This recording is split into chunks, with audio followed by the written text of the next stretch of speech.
ओम गंग गणपतये नमो नमः। श्रीमद्भागवत महापुराण पंचम स्कंद अतः नवमो अध्याय। भरत जी को ब्राह्मण कुल में जन्म। श्री शुक्रवाचा अथ कस्यचिदा द्विजवसरंग गिर प्रवरस्य समन्दतप स्वधाय ध्ययन त्याग संतोष तीक्षा प्रसय विद्यान सूर्यात्म ज्ञानानंद युक्त श्रेयात्म सदृश श्रित शिलाचार रूपौर्ज दौर्ज गुणा नौ सौंदर्या अंगजा बभु मिथुन च युविंग स्था भार्याम। श्री सुखदेव जी कहते हैं, राजन, अंगिरस गोत्र में सम दम ताप स्वधाय वेदाधान त्याग श्री अतिथि आदि को अन्न देना, संतोष तितिक्षा विनय क्रम क्रम विद्या अनुसैया दूसरे के गुण में दोष न ढूंढना, आत्मज्ञान और आनंद धर्म पालन जनित सुख सभी गुणों में संपन्न एक श्रेष्ठ ब्राह्मण थे। उनकी बड़ी स्त्री के उन्हीं के समान विद्याशील आचार रूप और उदारता आदि गुण वाले 9 पुत्र हुए तथा छोटी पत्नी से एक साथ एक पुत्र और एक कन्या का जन्म हुआ। उन दोनों में जो पुरुष था वो परम भागवत राजस्व शिरोमणि भरत थे। वे मृग शरीर का परित्याग करके अंतिम जन्म में ब्राह्मण हुए, ऐसा महापुरुषों का कथन है। इस जन्म में भगवान की कृपा से अपने पूर्व जन्म की परंपरा का स्मरण करते रहने कारण वे से आशंका से कहीं फिर कोई विघ्न उपस्थित न हो जाए अपने स्वजनों के संग से बहुत डरते थे। हर समय जिनका श्रवण स्मरण और गुण कीर्तन इन सब प्रकार के क्रम बंधों को काट देता है, श्री भगवान को उन जुगल चरण कमलों में ही हृदय धारण किए रहते थे तथा दुष्टों की दृष्टि में अपने को पागल मूर्ख अंधे और बारे के समान दिखाई देते थे। पिता को तो उनमें वैसा ही स्नेह था, इसलिए ब्राह्मण देवता ने उन्हें पागल पुत्र के भी शास्त्रानुसार समावर्तन पर्यंत विवाह के पूर्व के सभी संस्कार करने के विचार से उसका अपनयन संस्कार किया करते थे। यद्यपि वो चाहते तो नहीं थे कि पिता का कर्तव्य हो पुत्र की शिक्षा दे। इस शास्त्र विधि के अनुसार उसने शौच आचमन आदि आवश्यक कर्मों की शिक्षा दी, किंतु भरत जी पिता के सामने ही उनके उपदेश के विरुद्ध आचरण करने लगते थे। पिता चाहते थे कि वर्षा काल में इस वेदाध्ययन आरंभ करा जाए, किंतु बसंत और ग्रीष्म ऋतु के चैत्र वैशाख जेठ और अषाढ़ 4 महीनों तक पढ़ाते रहने पर भी उनके देहाती शिरो मंत्र प्रणव सहित त्रिपदा गायत्री भी अच्छी तरह न याद करा सके। ऐसा होने पर अपने उस पुत्र में उनका आत्मा के समान अनुराग था, इसलिए उनकी प्रवृत्ति न होने पर भी वह पुत्र को अच्छी तरह शिक्षा देना चाहते थे। इस अनुग्रह आग्रह से उन्हें शौच वेदाध्ययन व्रत नियम तथा गुरु तथा अग्नि की सेवा एवं ब्रह्मचर्य के आवश्यक नियमों की शिक्षा देते रहते हैं, किंतु अभी पुत्र को सुशिक्षित देखने से उनका मनोरथ पूरा न हो पाया। स्वयं भी भगवत भजन के रूप में अपने मुख्य कर्तव्य से सावधान रहकर केवल घर के धंधे में व्यस्त रहते थे कि सजा सजा रहने वाले काल भगवान ने आक्रमण करके उनका अंत कर दिया। तब उनकी छोटी भार्या अपने गर्भ से उत्पन्न हुए दोनों बालक अपने सौत को सौंपकर स्वयं सती होकर पतिलोक को चली आई। भरत जी के भाई कर्मकांड को सबसे श्रेष्ठ समझते थे।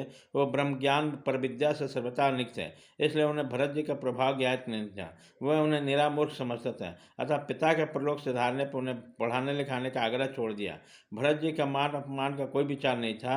जब साधारण नर पशु उन्हें पागल मूर्ख अथवा बहरा करके पुकारते तभी वो उसी के अनुरूप भाषण करने लगते हैं। कोई भी उनको कुछ काम कराना चाहता तो उनकी इच्छा के अनुसार कर देते हैं। बेगाने रूप में मजदूर के रूप में मांगने पर बिना मांगे जो थोड़ा बहुत अच्छा बुरा अन्न मिल जाता उसी को जेब से थोड़ा स्वाद न देखते हुए खा लेते हैं। अन्य किसी कारण से उत्पन्न न होने वाला स्वतः सिद्ध केवल ज्ञानानंद स्वरूप आत्मज्ञान उन्हें प्राप्त हो गया, इसलिए शीतोष्ण मान अपमान अथवा द्वंद्व से होने वाले सुख दुख आदि में उनके देह में मान की स्फूर्ति नहीं होती।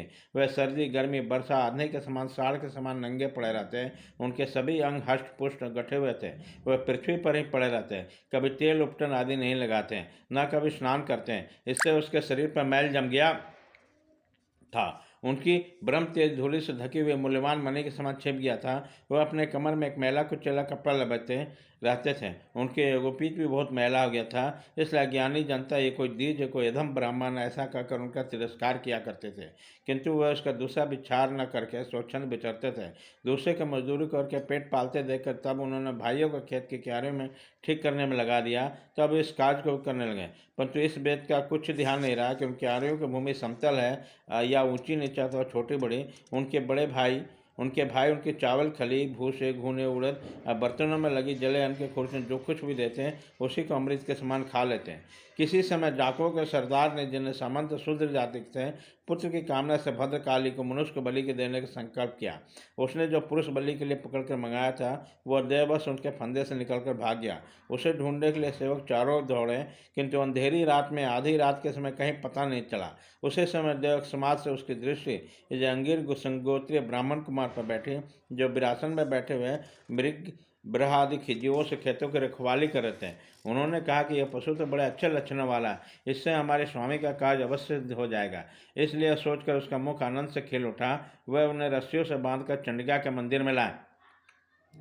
तदंतर उन चोरों ने अपनी पद्धति के अनुसार विधि पूर्वक उनका अभिषेक और स्नान करा के कोरे वस्त्र पहनाया तथा नाना प्रकार के आभूषण, चंदन, मंदल, माला, तिलक आदि से विभूषित कर अच्छी तरह भोजन कराया।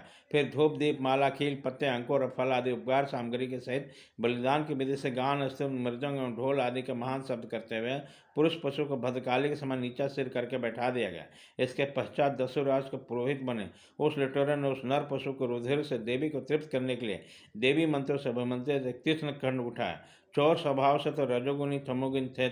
धन के मोद में उनका चित्त और भी उन्मत्त हो गया था। हिंसा से उसके स्वाभाविक ऋषि थे। उसी समय तो भगवान के अनुरूप ब्राह्मण कुल का तिरस्कार करते हुए छंदता से कुमार की ओर बढ़ रहे थे। आपत्ति काल में भी जिस हिंसा का अनुमोदन किया जाए उसमें भी ब्राह्मण वर्ग का सर्वथा निषेध है। तो भी साक्षात ब्रह्म भाव को प्राप्त हो बैरहीन तथा समस्त प्राणियों के सुहृद एक ब्रह्म ऋषि कुमार की बलि देना चाहते थे। इस भयंकर कुकर्म को देखकर देवी भद्रकाली के शरीर में अति दूसरे ब्रह्म तेज से दाह होने लगे। वह एकाएक मूर्ति को फोड़कर प्रकट हो गई। अत्यंत असहनशीलता और क्रोध के कारण उनके भावें चढ़ी हुई थी तथा कराल जाड़ों और चढ़ी हुई लाल आंखों के कारण उनका चेहरा बड़ा भयानक जान पड़ता था। उनके इस विकराल भेष को देखकर ऐसा जान पड़ता था कि मानो संसार को संहार कर डालेंगे। उन्होंने क्रोध से तड़क कर बड़ा भीष्म अट्टहास किया और उछल कर उस अभिमंत्री खड़ग से चारों पापियों के सिर उड़ा दिया और अपने गनों के सहित उनके गलों से बहता भाग गरम गरम रुधिर रूप आंसू पीकर पति उन्मत्त होते हुए ऊंचे स्वर में गाती और नचते हुए उन सिरों को गेंद बनाकर खेलने लगे। सच है, महापुरुषों के प्रति किया हुआ अत्याचार रूप अपराध इसी प्रकार जो का तो अपने ऊपर आता है। परीक्षित, जिसके देह में ईमान सुहृद हृदय ग्रंथि छूट गई है, जो समस्त प्राणियों का सुहृद एवं आत्मा तथा बैरहीन है, साक्षात भगवान ही भद्रकाली आदि भिन्न भिन्न रूप धारण करके कभी न चुकने वाले काल चक्र रूप श्रेष्ठ शत्रु से जिसकी रक्षा करते हैं और जिन्होंने भगवान के निर्भय चरण कमलों का आश्रय ले रखा, उस भगवत भक्त परमहंसों के लिए अपना सिर काटने का अवसर आने पर भी किसी प्रकार व्याकुल न होना, यह बड़े आश्चर्य की बात नहीं है। इति श्रीमद्भागवते महापुराणे पारमहंस्यां संहितां पंचम स्कंधे जड़भट्ट चरित्रे 9वां अध्यायः।